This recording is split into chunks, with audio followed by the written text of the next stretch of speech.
Ja alustame siis siit Theodosius Arnaki juurest. See on rist, mille me usuteaduskonna juubeli puhul taastasime, varasema juubeli puhul.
Teoloogia on ennast üha tugevamini kinnistanud, kiiresti uuenenud ja muutunud ülikoolist. Praegu ei küsi Tartus enam suurt keegi, kas ja miks usuteaduskonda või teoloogiat vajavad. Teoloog peab olema hea koordineerida ka, ta peab kokku tooma, peab ägitama seda debatti, tooma neid tõstatama neid teesasid. Ma oleks siin tooks lisaks selle, et ühelt poolt võib-olla päris nõus, miks me üldse tegeleme süstemaatilise teoloogiaga ideaalis, sellel peaks olema väljund ikkagi enda kirikliku kogukonna. Mina ei näe neid diskussioone.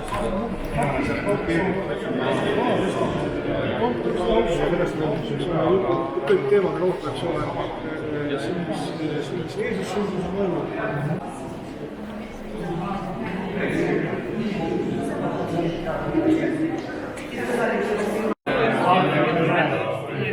No nii, head sõbrad.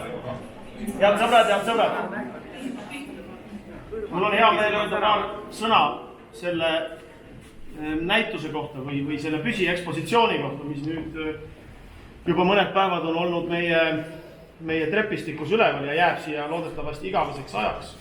Igavesti, aamen.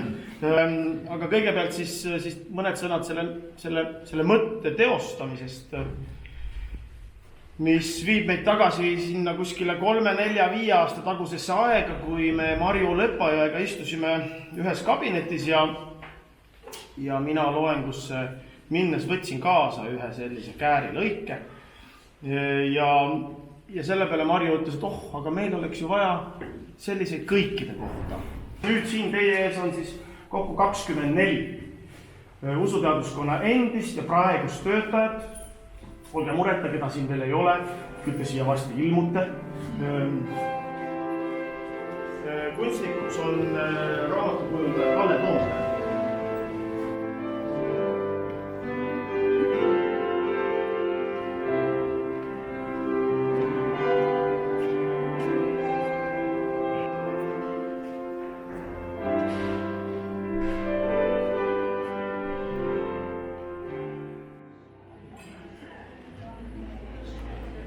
armsad kaasvõitlejad 600 ja enam.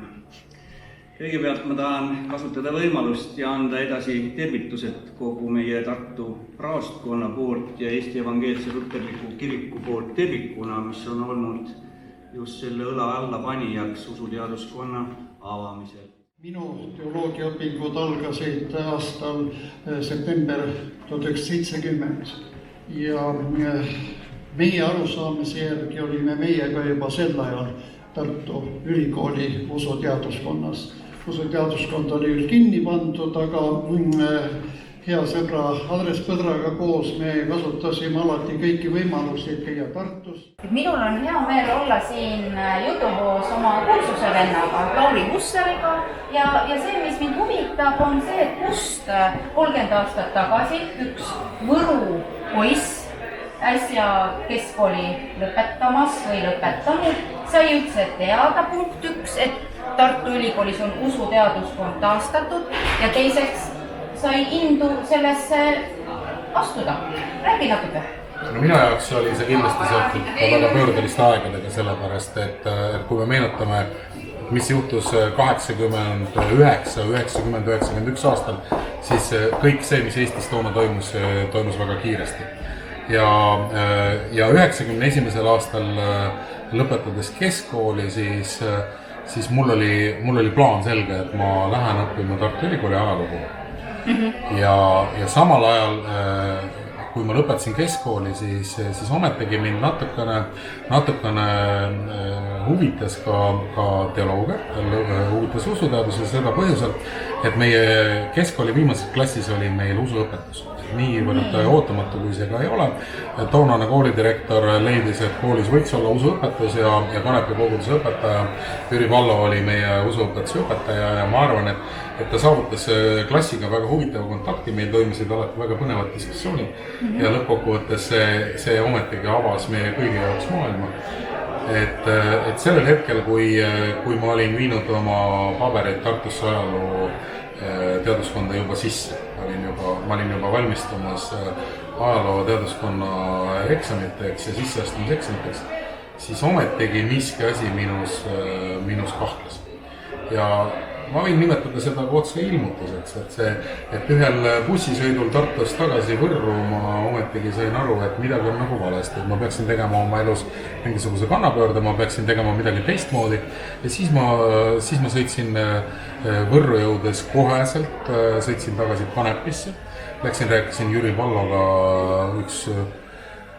paar tundi juttu, rääkisin teoloogiast, rääkisin usuteadusest ja sellest, mida see täpselt tähendab.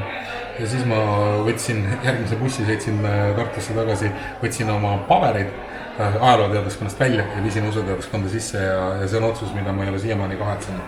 Et minu elus on olnud väga vähe selliseid hetki, kus mul on olnud kõik väga selge, et ma tean täpselt, et see otsus on õige. See oli murdeline otsus, ma arvan, et see oli minu jaoks oluline, aga ma ei ole seda otsust mitte kunagi kahetsenud. Ma arvan, et ma sain oma elus kõige parema hariduse, mida ma oleks eales võinud unistada. Ma julgen arvata, et kõik, kes tahavad saada laiapõhjalist ja väga põhjalikku humanitaarharidust, peaksid õppima teoloogiat. Kui me võtame teoloogia kui teaduse, kui lai ja kui interdistsiplinaarne see teoloogia on, siis loomulikult inimene suudab seeläbi ka oluliselt sügavamale ka iseenda sisse vaadata. Suurepärane. Ja me oleme nüüd pidumelu käigus tõmbunud siia korporatsioon Rotalia maja raamatu kokku ja meil on õnnestunud Kätliniga vestluskaaslasteks kutsuda siia 2 härrast korporanti. No millised teie emotsioonid tänasel päeval on? See on nagu spordivõistlust järel küsitakse alati. No mida te siis tunnete ja millised emotsioonid on? Ei, see on väga tähtis sündmus ikkagi 30 aastat ja ka see niisama 60 semestrit. Miks ma siia täna tulin, et see on nagu selline sugukondlik või perekondlik kokkusaamine.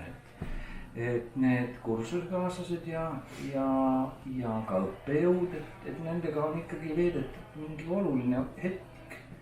Mitte lihtsalt oluline hetk elust, vaid edasist elukurssi nagu juhtiv või määrav aeg on olnud see usuteaduskond. Usuteaduskond Tartu Ülikoolis on midagi sellist, et see on nagu auraha. Professor doktor Kulmari rinnas, et see auraha on sul kogu aeg kaasas. Et sa ei pea ennast nagu õigustama või midagi, et sa oled usuteaduskonna lõpetanud ja nii on. Ja, nii on. Mida te soovite usuteaduskonnale? Kõik ju jätkub. Kestmist ja jumalaõnnistust. Kui ta kestab, siis on ka jumalaõnnistus. Kõik.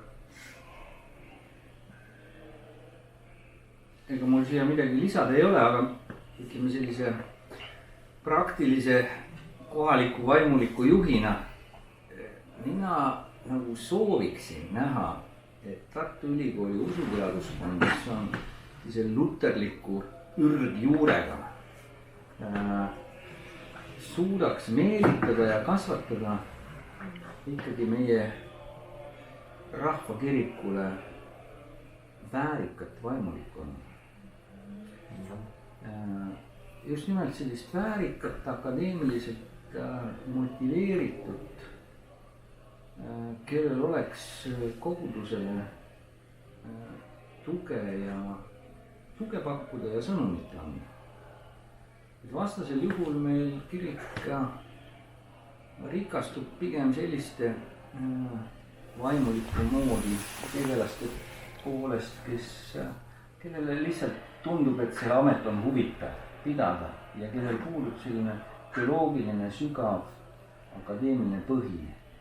Kui Tartu Ülikooli usuteaduskond suudaks motiveerida selliseid inimesi, kellele me juba tudengina nagu altpoolt natuke ülespoole vaatame, et nemad tuleksid kiriku tööle, otsimaks kõiki neid raskusi, mida tänane kiriku elu pakub, alates kütmata pastoraatidest ja olematust palgast ja praktiliselt välja surnud kogudusest ja kokkuvajuvatest kirikutest, et nad näeks motivatsiooni seda vana kultuuri, kristliku kultuuri uuesti juurutada meie armsates külades, sest nii see kirik veel elab, see ja su küla ka ja on loosung. No see on... Kirikut ei ole, siis ei ole küla ka, mitte kool või apteek või pood, kirik on see maamärk, et ma selle maakoguduse juures teenides nagu tajusin seda, kuivõrd oluline on see kirik just sellele noorele inimesele, kes maailma laiali läinud. Tal ei olegi seal külas muud, mis teda tagasi kutsub, kui see armas kirik. Mis see oli, see on ja see jääb. Ja soovin ka, et võrdlev usuteadus kestaks ikkagi edasi. Nii nagu ma aulas ütlesin, võrdlev usuteadus ei ole religiooni uuringute osa, see on teoloogia õpingute osa.